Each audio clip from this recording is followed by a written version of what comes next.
राष्ट्रपति के अभिभाषण के धन्यवाद प्रस्ताव पर आज संसद में गजब हंगामा हो गया। राहुल गांधी ने पूर्व आर्मी चीफ एमएम नरवणे की पुस्तक का जिक्र किया और उस पर संसद में गजब हंगामा हुआ। 46 मिनट तक हंगामा हो गया और फिर सदन स्थगित करना पड़ा। लोकसभा में ये सब हुआ और बात हुई एमएम नरवणे की एक पुस्तक की। राहुल गांधी ने कहा कि इस पुस्तक में जिक्र किया हुआ है कि चीनी सेना भारत की तरफ बढ़ रही थी। डोकलाम में चीन के टैंक बढ़ रहे थे और 4 टैंक आगे आ रहे थे, केवल वे हमारे से 100 मीटर की दूरी पर थे।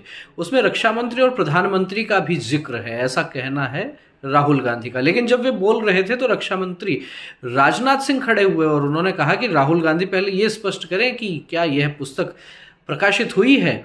इस बात को लेकर गजब हंगामा हो गया और राजनाथ सिंह ने कहा कि मैं ये बात दावे के साथ कह सकता हूं कि ये पुस्तक प्रकाशित नहीं हुई है। तो सत्ता पक्ष और विपक्ष दोनों के सदस्य जो है इसमें उलझ गए और काफ़ी हंगामा हुआ। लोकसभा अध्यक्ष ओम बिरला ने बार बार ये कहा कि सदन नियमों के अनुसार चलेगा। राहुल जी, आप बताएं कि क्या ये पुस्तक प्रकाशित हुई है, क्या ये बात कहीं समाचार पत्र में प्रकाशित हुई है? अखबार की कटिंग हो तो आप रख सकते हैं। और साथ ही साथ राहुल गांधी को जब घेर लिया गया इस बात पर कि आप ये स्पष्ट करें पहले कि क्या ये पुस्तक प्रकाशित हुई है, अमित शाह भी बोले, राजनाथ सिंह भी बोले और बोलने की बात जो है लगभग यही रही कि राहुल गांधी विपक्ष के नेता हैं, जिम्मेदार नेता हैं, उनको नियमों के अनुसार चलना चाहिए। यदि पुस्तक प्रकाशित हुई है तो पहले वे ये बताएं कि क्या पुस्तक प्रकाशित हुई है।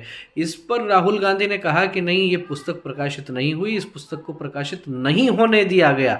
तो ये भी एक अलग आरोप लगा दिया राहुल गांधी ने।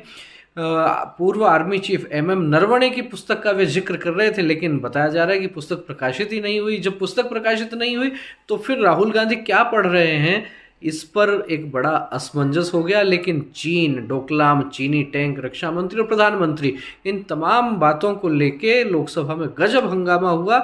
आखिरकार लोकसभा अध्यक्ष को इस मुद्दे को संभालते संभालते जब बहुत समय हो गया, पौन घंटे तक लगभग हंगामा चलता रहा और मामला फिर भी जब ठीक नहीं हुआ तो लोकसभा स्थगित कर दी गई।